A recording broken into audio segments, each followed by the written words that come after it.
Katie LaFalcia. Welcome to Irish Granny Tarot. It's time for our Saturday book. We are working our way through this wonderful book, Glimpses of Other Realities, Volume 2, High Strangeness, by the delightful, intelligent, remarkable, I truly love her, Moulton Howe, who has, by the way, a really good YouTube channel, Earth Files. So I would recommend that. And if anybody knows how to get a hold of her, I would love to have her come on here and have a little chat with her. It's hard to find her. So we are starting video number 5. If you want to watch video 1 and 2, we did that 2 weeks ago. And video 3 and 4 we did last week. And this week we're starting with video 5, chapter 2. These chapters are really lengthy. Light beams, discs, and animal deaths. Now, I need to reiterate that, for the sake of YouTube, that the issue of UFOs and ETs is controversial, and we're not advocating anything. We're simply covering the content of this really wonderful book. And Moulton Howe is an investigative journalist starting out in science for a newspaper in, I believe, Eastern Washington. And because of an assignment that she got to look into some weird animal deaths, because it was a ranching area, it was kind of her entree into this whole very strange topic. And she brought her investigative journalistic skills and her science background. And boy, wow. So, 1977, Snohomish, Washington. And I should mention this book was written in 98, but it's a collation of a lot of things that she looked into, beginning with these animal deaths in the mid to late 70s. And these sorts of reports go much farther back, but this is when she became involved. So, Snohomish, Washington, 1977. A man named Steve Bismarck was clearing brush on his family forest land. They had some acreage. It was an isolated property. This name, Steve Bismarck, by the way, was not his real name. He was 30 years old at the time. He took a break to return a shovel to his father back at the house, and he saw a guy in the woods that he had never seen before. And this was creepy because there's about how many acres? I think there was like 80 acres, and there was nobody ever on that land. It was private property, forested, completely deserted. He saw this old guy, is how he described him, 4 feet tall, thin but well-defined muscles. He had pale brown skin. His skin looked like it had been scarred by fire. And he wore a close-fitting, sparkly, metallic blue uniform with a helmet under his arm. They both saw one another, and it surprised both of them. They took each other by surprise. The weird old guy, Steve reports, became blurry. And it seemed to him that this guy was vibrating. And he said it was like a jitterbug. It was just vibrating. And then he saw another guy come down out of the woods.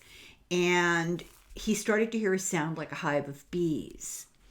And his big question was, who were these guys? Where did they come from? How did they come down from the trees? He just sort of descended, but this was a dense forest and all the branches overlapped. It formed a canopy. You didn't just flitter down from the sky. So he noticed an egg-shaped transparent object near the first man he spotted. This object was also vibrating, and he watched this vibrating guy step into this vibrating egg-shaped object. Very strange. High strangeness indeed. And This is what the object looked like later. It was on the ground. This is what it looked like on its way out of the scene.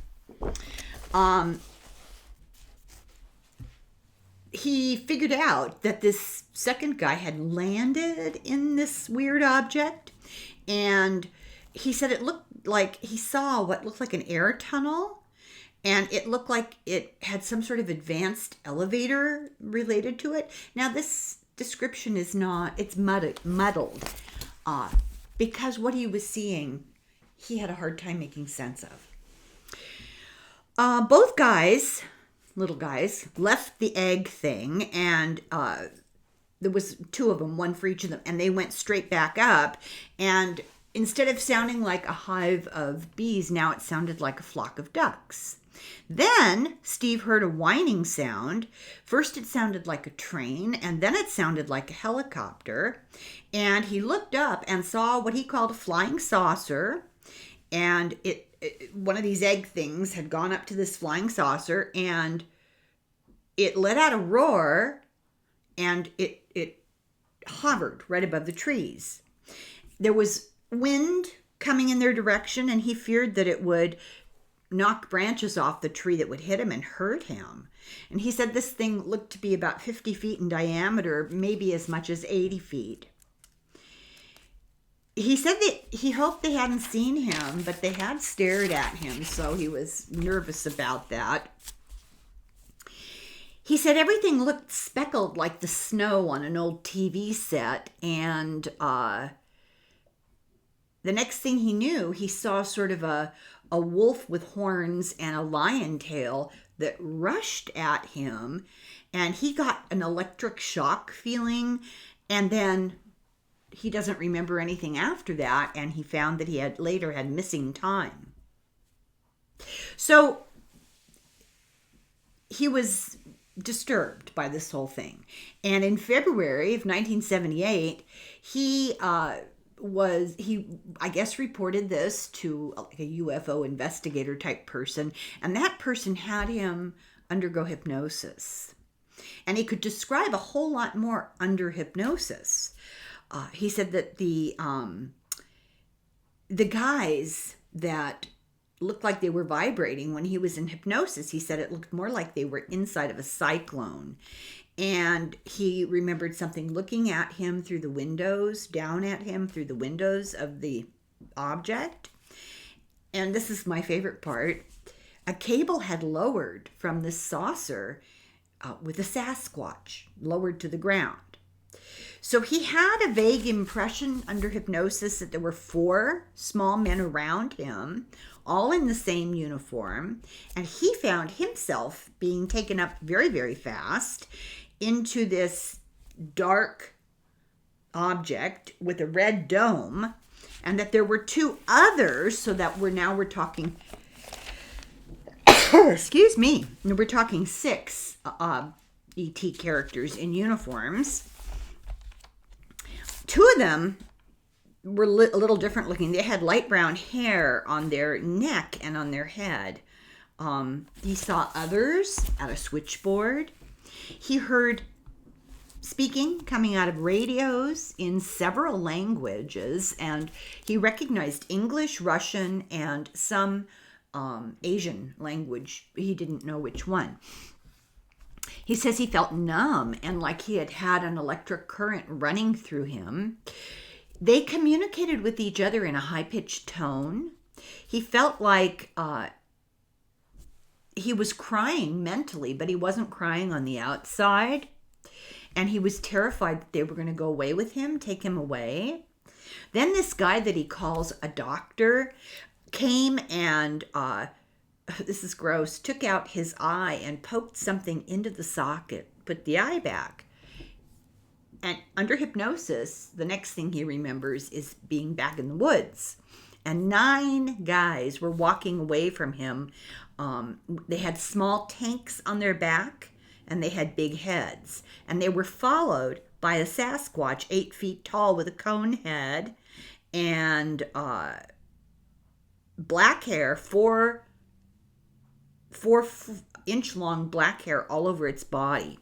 And there is a drawing. He was able, under hypnosis, to replicate some of this stuff. This is a really strange story. This is the Sasquatch. He's actually a pretty good artist. I would be hard pressed. I would have a stick figure with hair. So he remembers under hypnosis that he saw all this and he tried to hide by lying on the ground. When he got home that night, his father said, "Where were you? You've been gone for hours." And when he described what happened, his father dismissed the whole thing and said, "You just saw a bear." And in his mind, he'd only been gone for 15 minutes. His dad said, "No, it's been hours. It's almost dark outside. You've been gone for hours and hours." So 2 days later, his fellow workers, he told them about it and they laughed at the story. Eventually, his amnesia about the missing time began to wear off, and he called the sheriff, and he got a guy called Jerry Phillips. He had been assigned previously by his boss, the sheriff, to investigate the huge number of reports of strange lights in the sky and abnormal deaths. Phillips photographed the marks on the ground left by these objects that Steve reported. Stephen and his nephews took guns into the swampy area of the woods and found a whole lot of landing holes, like divots in the ground, in the soft ground. 5 months later, August 8th, 1977, he got home very early in the morning. He'd been out, with friends, and he decided to feed the calves that they had. And he thought he heard the yelping of coyotes, and then he thought he heard a high-pitched screaming, and he thought, boy, is that a bear? So he ran inside and he grabbed a gun, and his sister lived next door, and she called him while he was in getting his gun, and she said, "Do you hear that?" He said, "I think it was Bigfoot." So he called Phillips, the sheriff's investigator, and Phillips had just received a report from somebody else about a bright orange glowing object dropping down from the sky and landing in the woods. So Phillips came out and found nothing except a few tracks, and he took plaster casts of marks on the ground. So people say there's never any evidence. There's evidence. It's just not necessarily the kind of evidence that people wish they could have. Let me see if I can... Okay. These are divots. This is really hard to see. It's hard to make out what this is. But there were marks in the ground of something pressing into the ground. And then footprints. Big feet. So, where am I here? He took the plaster cast, and Linda Moulton Howe talked with Phillips in 1966, and he remembered all of this, and he shared about 100 pages of files and documents and photos that he had. He said there were dozens of unusual animal deaths in that area in 1977, including a deer found hanging from a tree with bloodless excision of tissue. So we're not talking something a hunter did. It was very strange. And this man was a local. He was familiar. And then we have, and I believe this has been, we've talked about this before in the context of another book ages ago. I did several books on Sasquatch. And the professor in Idaho at the university, who is an expert on bipedal locomotion, who went from being completely a denier and a skeptic, kind of got embroiled in looking at things. People sent him plaster casts. People sent him stuff for DNA testing. DNA testing showed that, if I remember correctly, there is a DNA bank of every animal, and I forget who has it, but it exists, and legitimate scientific DNA studies, and the DNA they found matched nothing. It was similar to human and primate, but it wasn't human. It wasn't another kind of primate they could identify. And he was able to analyze marks on the ground because of his understanding of locomotive physics, which too much for me. And he makes a very persuasive argument. I can't remember right now what the name of the book is, but he's a professor at Idaho in the university there who is kind of considered one of the experts. Anyway, there's this picture published in 1995 in the Snoqualmie National Forest east of Seattle, Washington.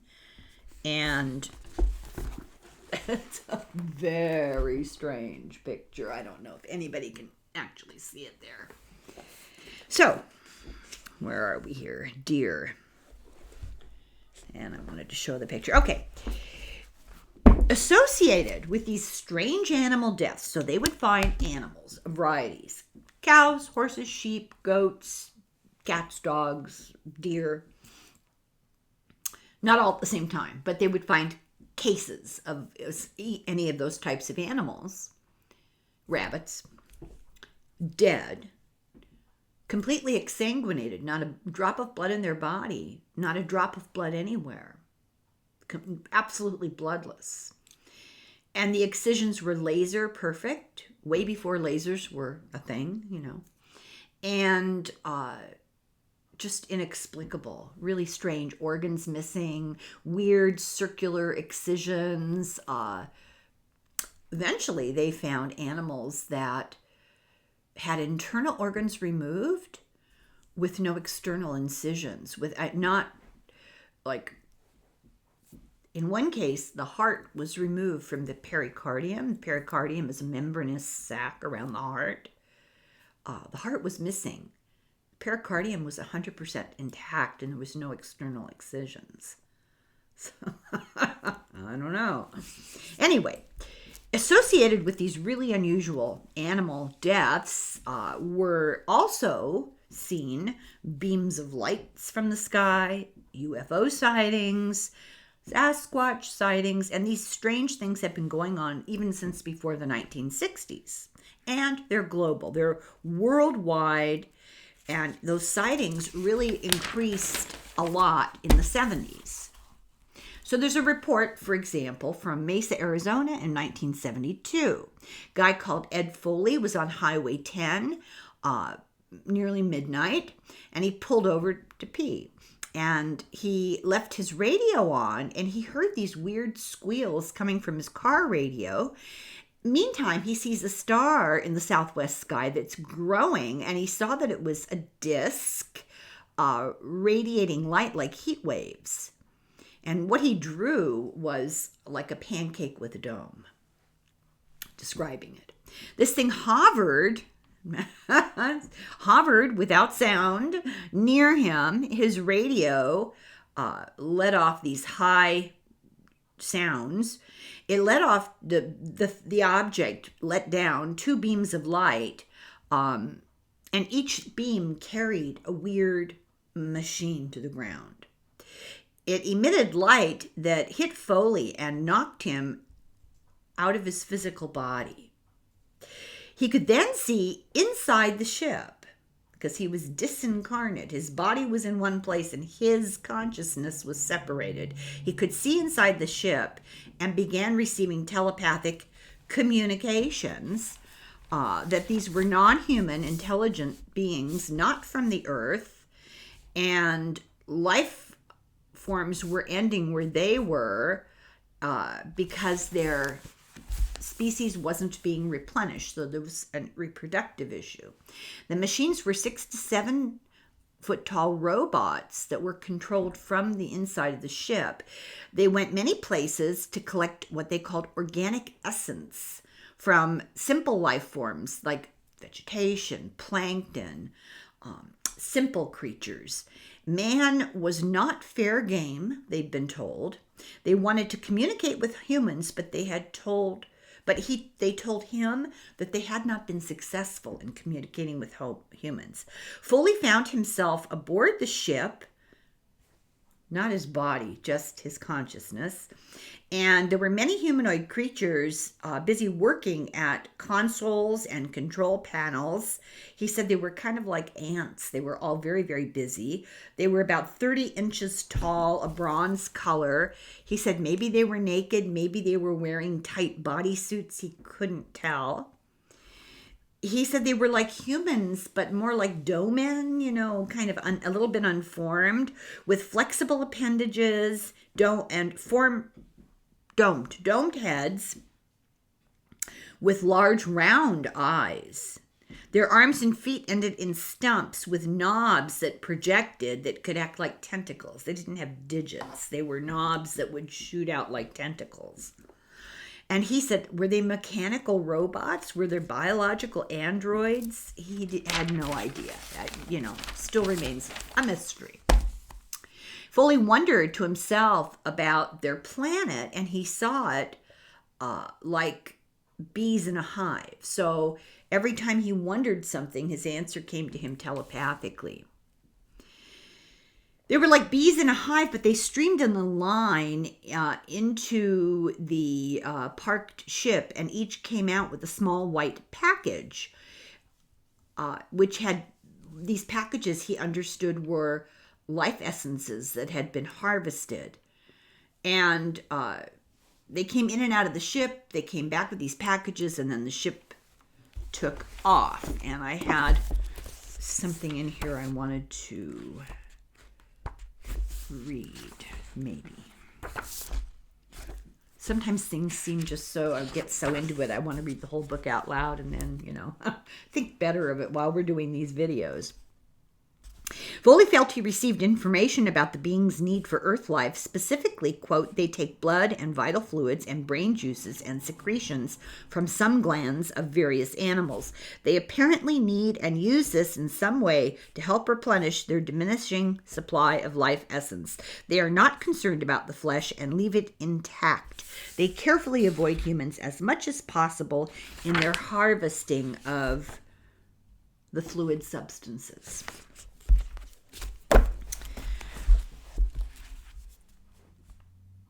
In general, he said, not all ETs avoid people. They often leave physical evidence, scars, implants, circles in yards, divots in the ground. The memories of abduction that people have include stories of medical procedures with advanced technology. Now, keep in mind, in this book written in the late 90s, Howe is relating these narratives from many people who've experienced allegedly UFO abductions. It sounds self-evident now. I think if you're listening to this, you're probably familiar with the other books I've covered about this topic, and we feel like we're, belaboring the point because we already know, they did medical experiments. But when she wrote this book, many people had never heard these stories, so they were a revelation to an awful lot of people. Foley knew that the light beam could be stronger, and if it was made any stronger, it might disintegrate him. And he said to himself, obviously, humans have no defense against these beings. They're so far superior.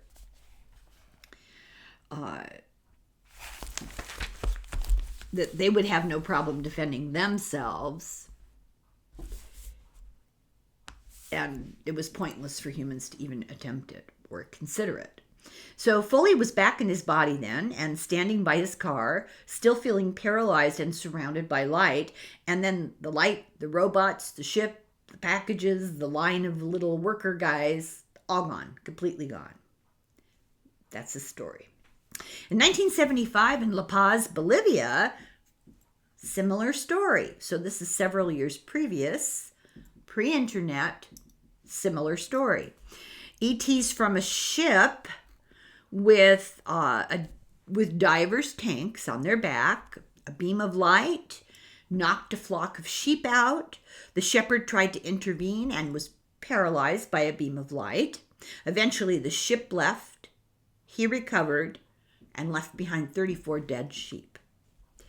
It seems they want people to witness this. They can't interact with people. People don't seem to be able to communicate to their satisfaction, but they want people to know that this is going on because there have been witnesses.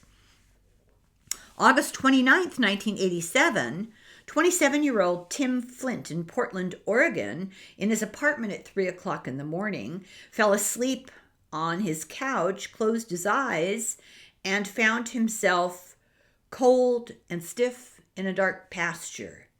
And then it lit up, and there was a huge wind from the sky. And the wind was stirring up the grass and the trees and the dirt around him. There was a bright light, and it was a very cold light, and he saw a levitated cow that went up to a spacecraft about 25 feet in the air. And I believe there's a picture of this. These books by Linda Moulton Howe are full of pictures. This is what he saw. He drew this. This is really incredible. Incredible drawing, first of all. I'd be hard-pressed to come up with that. But an incredible concept that he would witness something like that is just high strangeness. So, he heard a sound, he said, like a power saw. This is sad. Like a power saw, he heard the cow screaming. He saw the cow being moved around by the light, and it had several incisions, but there was no blood, but it was mutilated. And then he got panicked because he couldn't run, and he was afraid he was next. And the cow was suddenly dropped to the ground. The light went back inside. He saw the ship coming towards him, and he started to run, and that's all he remembered. He blacked out. He woke up on the couch, but now he was only in his underwear, which he'd had clothes on before. He was soaking wet. He was ice cold and couldn't remember what happened. He started thinking about it and slowly came back the memory of this ship and cow. His clothes and his bedding were missing, and he was lying in the opposite direction from where he started out at night. He went into the bathroom and dried off, and he went to the closet to get dressed, and he found his clothing and bedding folded in the closet. So he made his bed, and he slept, and he woke up all sore and was haunted by the memory. I think that may win the Nobel Prize for the greatest understatement of all times. He was haunted by the memory. In 1980, in Bend, Oregon, a guy named Dwayne Wright, who had a PhD in psychology, he joined a friend on a hunting trip just to go out in nature. He didn't hunt, but he went out in nature with his friend who was hunting. And he went to an area that he'd been the previous year where he'd found a dead cow in a tree. He went back to that spot. He wandered off on his own to check this out, and he saw some cows at a watering tank. Now, in 1994, so 14 years later, he told Howe, for the record, what he saw next. He said he met an old cowboy tending the cattle, and he asked the cowboy, "Do you believe in UFOs?" And the old guy said, "Well, yeah, they come here at night." And he showed him a dead bull. It looked like it had been dropped on the ground from a very high distance. It had actually been half embedded in the ground by the fall. And when they looked more carefully, parts of it were missing. The old cowboy told Dwayne that there are lots more like this. And what's so interesting to the cowboy is coyotes, predators, and flies won't go anywhere near these mutilated animals. Won't touch them, won't go near them in a pretty broad radius. The cowboy told him he'd seen cattle floating up to UFOs and drop down bloodless from glowing discs. Okay, then we have Dr. W.C. Levengood, 1994, from Michigan. And he talked about, he studied crop circles and the plants, the changes in them. And also, he investigated these animals microscopically, and he said there was some sort of plasma vortex with a microwave frequency component involved in the damage that was done to the plants that created crop circles, to the animals that were found mutilated. Beams have been seen levitating humans. This was reported in the 60s by Colonel Corso. It's been known about since at least the early 50s. There's also, as we know, been interference with military weapons, including nuclear facilities and communication systems. So Howe says she was told by a military person, we humans can do absolutely nothing about any of this. An anonymous United States Army member and his wife were at the drive-in. This is a story. And saw a person lifted into a UFO on a beam of light. And then they were approached. They saw this whole thing from their car. They get the impression they weren't meant to see it because they were approached by men in black who threatened all kinds of legal action if they said anything. Now, this guy was a military guy who'd served in the Special Forces intelligence in Vietnam, and before he'd worked behind enemy lines with the CIA.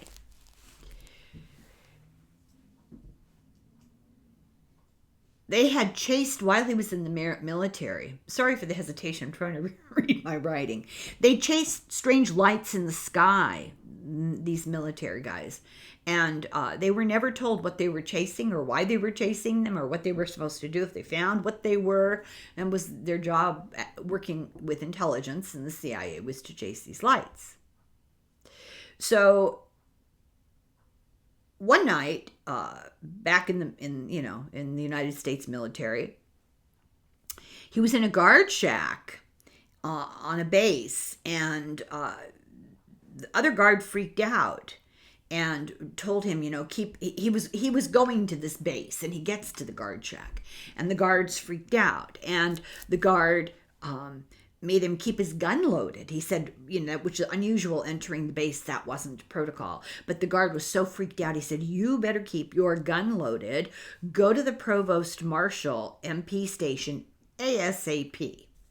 So he did, checked in with the desk sergeant, and the desk sergeant had a loaded gun and was freaked out and said to him, I thought you were one of them. And he says, well, this anonymous military guy reporting the story says to the freaked out desk sergeant, you thought I was one of who? And the desk sergeant says, I can't tell you. You have to stay. My orders are to keep you here. And this guy was terrified. The sergeant, the guard, and now this new guy who had just arrived at the base. The base was being shut down. Now, the guy telling this story knew the military police guy really well. And the MP had told him to stay at the guard shack for hours for his own safety. The provost marshal arrived, and this guy's name was Derek, this guy telling the story. Derek asked, what is going on? And he's told by the provost marshal, get in your car. Keep your gun at the ready. And they drove together, he driving his car, the provost marshal with them, both armed, and went to a vantage point. Then they saw weird lights. These lights were there, and then they went out. He said he saw 26 police cars with their lights flashing, those lights, that it's an emergency. And he was told they're watching the base because that light you saw is only one of many UFOs who've been seen around here tonight. They're flying down the base runway 6 at a time in a V formation, just sort of coming down the runway, not landing, and going back up into the sky. This is on a military base, and this has all been reported by these military people who are entrusted with a lot of security work and stuff. So you assume that they've been vetted for being somewhat stable. And these are the stories that they're telling. That these things are hovering over the atomic storage area, he was told. Provost Marshal was obviously in complete disbelief about what he was saying and what he was seeing. He just couldn't believe it. So Derek, the guy talking to Howe, could see that all of these other military people were just completely freaked out. And, ordinary people would be completely freaked out. You could understand that. But these guys had seen a lot, been in a lot of places, trained to deal with panic situations, and they were absolutely beside themselves. The Provost Marshal said he's seen only 23. Only 23. Oh, I'm sorry. I misread that. The Provost Marshal was only 23. And he was, young and inexperienced. But the other guys were old hands. And this Derek guy was way old hand. And he couldn't believe it. So the cops were there because the UFOs had tried to run some cops off the road. So on the TV the next day, the military police told the story. And after they reported it, like 6 o'clock news, the official higher up military guys came out and from the high ranking army and basically tore the story apart. Accused all these young guys of being drug users and alcoholics and liars and transferred all of them out of the military police. Derek said he was shocked by how they were treated. He knew them and they were stable, reliable guys. 2 weeks later, the Army decided to reopen Hunter Army Airfield that had been closed. They brought in a large number of personnel, rebuilt the base facilities. This is the facility where all this happened. It was the infrastructure and a skeleton crew were there, including the guards and everything. But they had been winding down as a military base, and all of a sudden it became the hub of activity. One of the military police got transferred to Derek's helicopter unit, and Derek said that this poor guy was really, really, really depressed. He said, "I'm really a good person," he told Derek. "Why did they lie about me? I don't do drugs, and I don't drink." And he felt really betrayed by the military.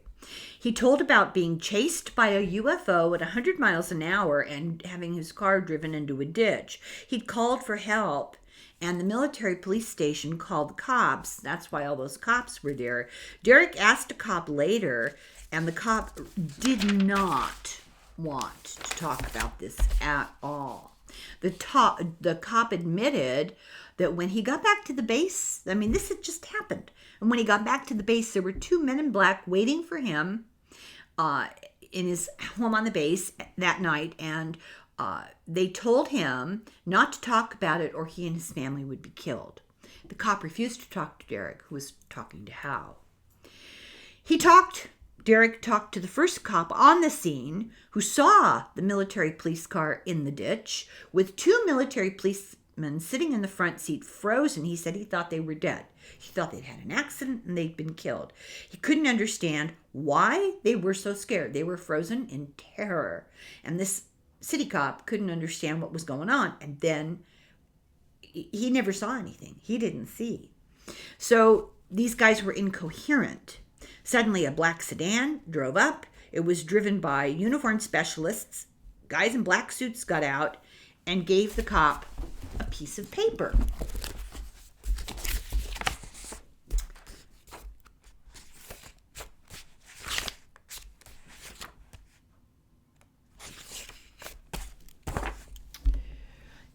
Handed him the piece of paper, these men in black, and said, "This is your report. This is what you will write and nothing else."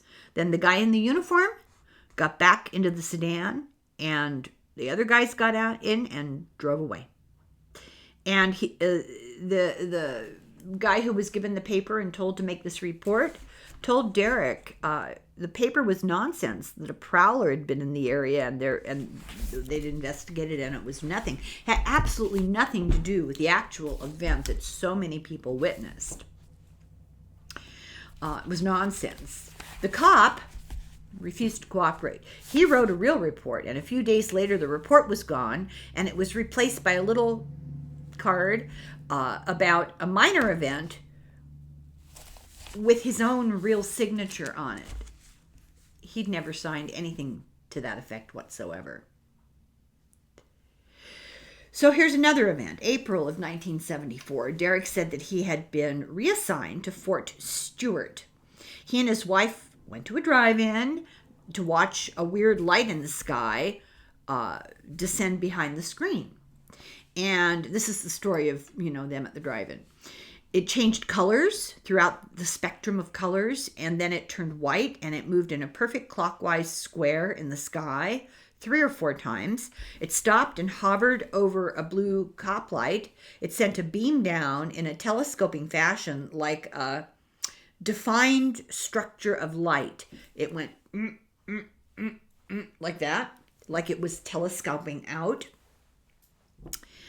It didn't diffuse light from it like a regular light. A beam of light would just shine and gradually become more faint as you moved away from it. It wasn't like that. It was extreme light in a kind of graduated telescoping form, and then nothing. And the top of the beam came from inside the UFO. It detached from the UFO, went to the ground behind the trees. Then it went up with an animal or a person, they weren't entirely sure, inside that had sparkles coming off of it or him or whatever. And he said that they could see either 2 or 4 appendages. It was hard to really see. He had measuring tools in the car, and he determined from, calculations that this thing that he was looking at was not a star. It was near to the ground. He was able to measure that with probably trigonometry. So the wife wouldn't let him go any closer. She was freaking out. He talked her into one more stop at Fort Stewart near the ammo storage, and a military police unit showed up and put a spotlight on them and said, get out, put your hands up. What are you doing? And then they recognized him. One of the MPs was freaked because he too had seen this weird light, and they shared stories, and then they let him go because they knew him. He saw a smaller light, and he wondered in the sky, right after that same night, and thought, is that a NORAD interceptor? And it went around the UFO, checked the UFO out, but then it merged with the UFO light. And there were 6 eyewitnesses to this event and a baby. They had their baby in the back seat.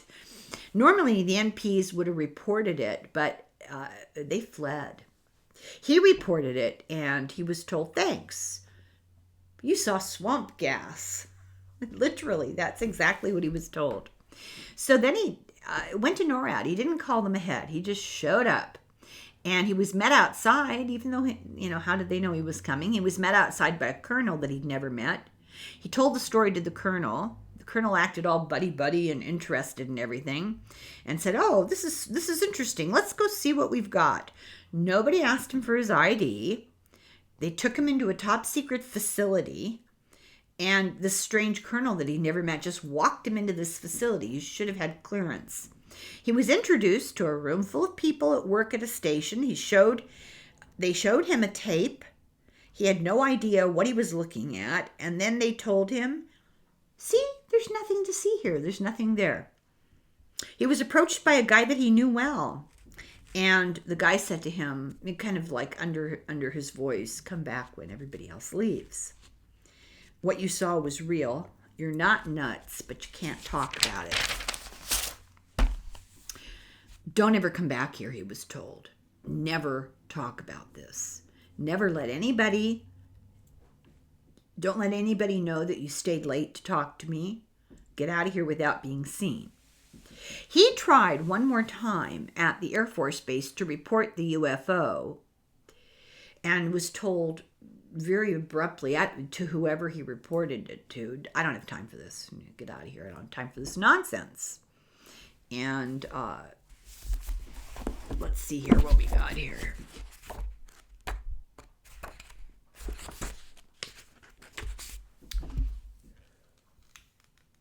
Oh, she asked him, do you personally have any doubt that we're dealing with a non-human intelligence? And his response was no. He has no doubt whatsoever. So I'm going to stop here. I feel like this is a little short, but I'm going to stop because that's the end of that chapter. And these chapters have a way of kind of running long. And I don't want to start another chapter and then, have to quit 10 minutes in. So this is the end of video number 4. Number 5. And we will start number 6 here immediately and see how far into chapter 3 it takes us. These are some strange stories. I mean, they're mind-blowing. I've gotten a lot of feedback from everybody that, number 1, they love Linda Moulton Howe, my hero. Number 2, these stories are mind-boggling. Couple of people are like, oh yeah, right. I don't know. There's physical evidence. They'll tell you there's no physical evidence, and yet, they've got stuff. So we'll continue here with chapter 3 on the next video. Thank you for watching. Slangavwe.